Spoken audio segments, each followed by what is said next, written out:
At ito na naman tayo guys sa pangatlong classroom.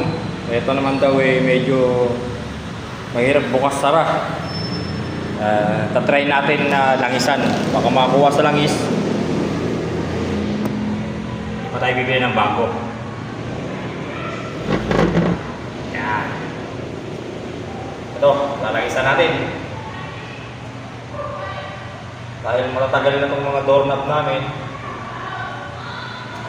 Yung iba kinakalawang na. Eto. Sana makakuha pa sa langis. Sayang na yung 300 plus na doorknob.